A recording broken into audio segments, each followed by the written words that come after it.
everybody, welcome back. The tomatoes are coming in like crazy. It's the end of August here in New England, and it's time for us to start our canning process. So today, follow along while we can some homemade ketchup.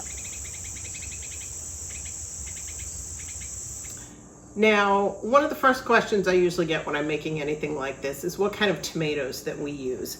So we're going to be using today all the different kinds of tomatoes we have in our garden. Now, we planted this year Romas, San Marzanos, and Hungarian Hearts. We also had volunteer tomatoes that came up from last year. We actually ended up with over 40 volunteer tomato plants, a lot that we gave away, but a lot that we kept. And we ended up with Sun Golds and Sweet 100s and a few tomatoes that I'm not quite sure. I know I have some black cherry tomatoes in here. So I like combining the different tomatoes to give me a great combination flavor, kind of like when you combine types of apples to make a really good apple pie. I do the same when I'm making any kind of tomato-based product. So the first step is going to be to take these tomatoes, we're going to get them washed, and then we're going to bring them back over here, and we're going to start cutting them up and getting them ready to process. So for me, the first thing that I'm going to do is I'm going to take off the stems, and as I go through and cut these, anything that might have a bad spot, I'm going to cut out a soft spot, anything I don't want to process. Now, I'm just going to cut these first in half, and then I just cut the little stem piece out. I'm not too worried about anything else. All the pieces I cut out are going to go to my chickens, so they're not going to go to waste. And then I'm just going to cut these again, so they're going to be quartered. And I'm going to be putting these right into my food processor. Now, some people, when they're processing tomatoes, first they want to boil them, they score them, they boil them, peel the skin off, then they take all the seeds and any of the pith out of the center, they take out the core, they cut out the stem portion, and then they process just the meaty part of the tomato. And I've done that in the past. It's a lot of work, it's very time consuming, and I find that for many of the recipes that I do, the quickest, easiest, most time rewarding method is for me to do it this way. I can strain out the seeds and skin and anything else I don't want, and I can do that after they've been pureed. So let me get the rest of these cut up, and then I'll be back with you as soon as I have my food processor full. One of the other questions I often get when I'm making anything with tomatoes is, how many tomatoes did you use? I don't measure my tomatoes by number because I am combining different types of tomatoes.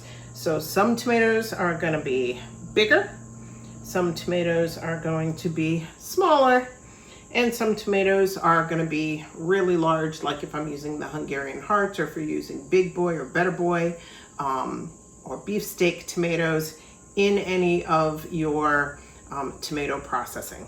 So I do it more by either how many pounds. I happen to have 4 pounds of tomatoes so far in my first food processor batch.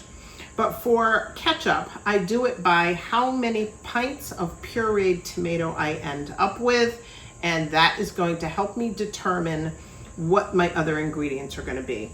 So my first step is to get the top on my food processor, to get this turned on.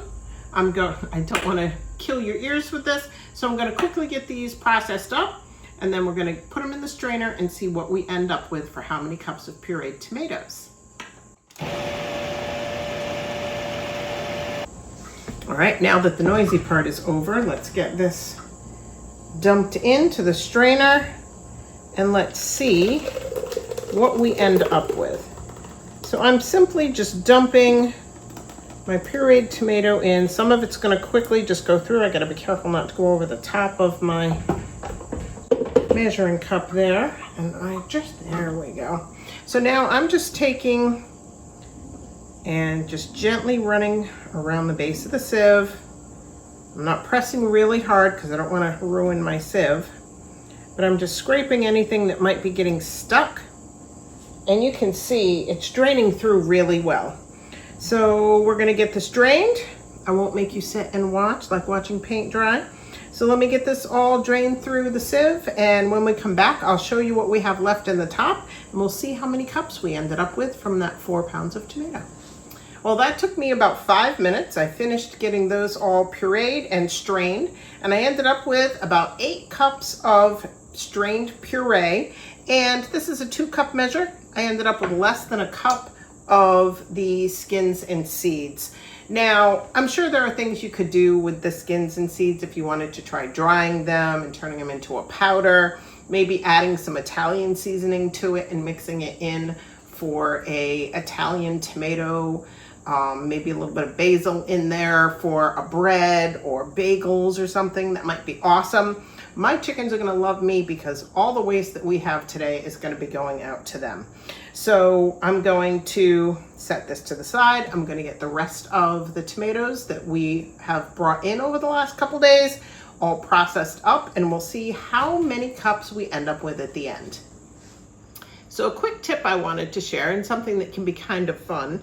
If you grow sun gold or these orange tomatoes and you want to do something that's kind of creative and fun for yourself or for the kids around Halloween, you can take these orange tomatoes and you can either, if you have a freeze dryer, you can freeze dry and powder them, or you can cut them up as they come in the garden and freeze them in your freezer and save these to make a batch of orange ketchup. So it tastes just like your red ketchup, but it has that pretty orange color, and it's kind of fun for Halloween with the kids. Or keep in mind, if you like to do fun creative dishes and you're used to them being red from your red tomatoes, when you're using an orange or a yellow tomato, you're gonna get a different look for that dish, and it can be kind of fun to experiment sometime. So keep that in mind if you have sun gold tomatoes, which are just a little bit sweeter and one of our favorites, that's something else you can do. Finished pureeing up all the tomatoes that I had, and I ended up with 38 cups of pureed tomatoes. Now, if you've seen me make ketchup before, I make it in a single batch, and that single batch amount that I normally use is going to be 2 cups of pureed tomatoes.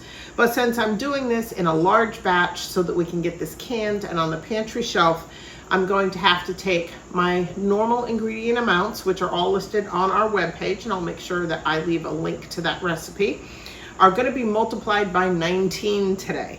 So what I'm going to do is just take this, make sure it's well stirred, and we're going to start getting our ingredients in. It's simple. There's only 4 ingredients I'm going to add to this. So our ingredients are going to be white vinegar, onion powder, salt, and sugar.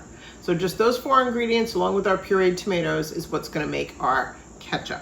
Now, if you like your ketchup with other fancy ingredients or you want it spicy, there are other things you can do to spice up your ketchup, but for today we're going to stick with our basic ingredients. So let's get our measurements in. So we're going to start with 6 tablespoons of salt, and I'm just going to get all 6 of those in here.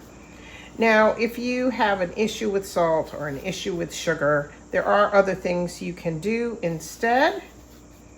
Let's get our salt in there, and we'll move on to our onion powder. Okay, so our onion powder is going to be 3 tablespoons of onion powder. 1, 2, 3. There's our onion powder. And now we're going to add 6 cups of sugar. And it may sound like a lot, but it's a lot less than what you buy at the store. And last, but certainly not least, let me get this spoon out of the way. We're going to add 9 cups of vinegar. So that's 4. And another 4. And I'm actually going to add 9.5 cups. So there's another 1.5 cups for our 9.5 cups of vinegar. Now that we have all those ingredients added, we're just going to stir this and mix it together before we take our roasting pan and move it over to the counter to get this started.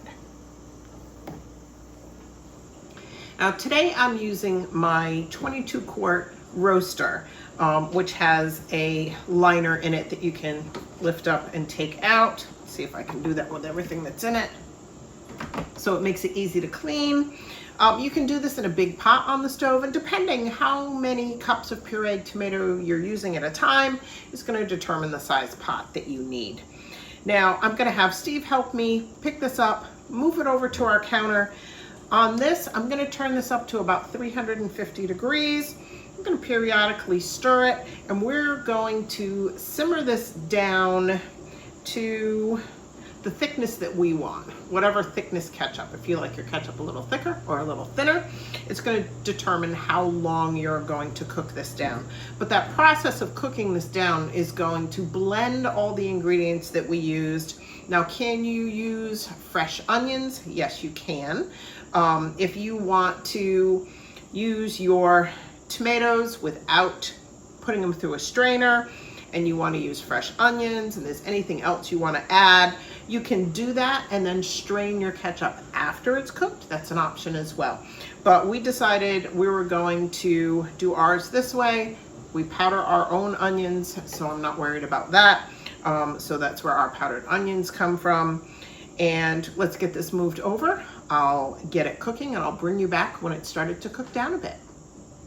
So I just wanted to mention, I am going to put a cover on my roaster just until this gets up to temperature, and then I'll take the cover off to allow it to evaporate. So I'm going to put a cover on it, and I've got it set at 350 degrees. This is going to take a while. I'll come back and stir it like every 15-20 minutes, give it a stir until it starts to hit that nice simmering temperature. I'll take the cover off and then we'll start letting it evaporate, and I'll bring you back to show you what it looks like. Well, I don't know if you can see, but it's starting to simmer around the edges. So I took the cover off. We're going to give this a stir. And now is the point where we are going to let this simmer and cook down. Now you don't want to bring it to like a full boil, but a good simmer works. And we're gonna just let this cook down throughout the day today. Now, during this process, as it thickens, keep in mind when this goes into a refrigerator, it's gonna get a little bit thicker. But this is gonna take a few hours because of the amount we have here. So we're gonna stir this occasionally, and in the meantime, let's just let this cook down a bit, and I'll be back when we're down about halfway.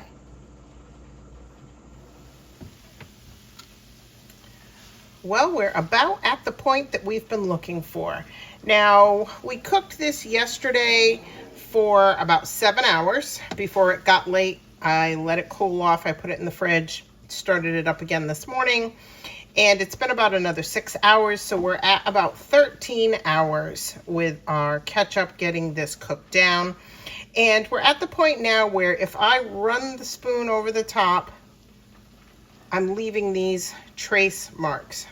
And that's what we've been looking for to have happen, where when we do that, it just kind of stays sitting there and it doesn't just meld right back down in with the rest of the ketchup. So we're gonna get things shut off. We're gonna get this moved over to the island to start getting it in the jars, and I'll be right back. So now that our ketchup has thickened to the texture that we want, we're just gonna fill up our jars. I'm using 1/2 pint jars because that makes sense for me. You can use bigger jars if it makes more sense for you. Now we're gonna fill these with a 1/2 inch headspace. So let me move my funnel out of the way. And I'm using my measurer. I'm gonna be counting down 2. It says 1/2 inch. So I'm gonna look and see where that is, and I can see that I need to add a little bit more to this jar. Just a little bit more, I think.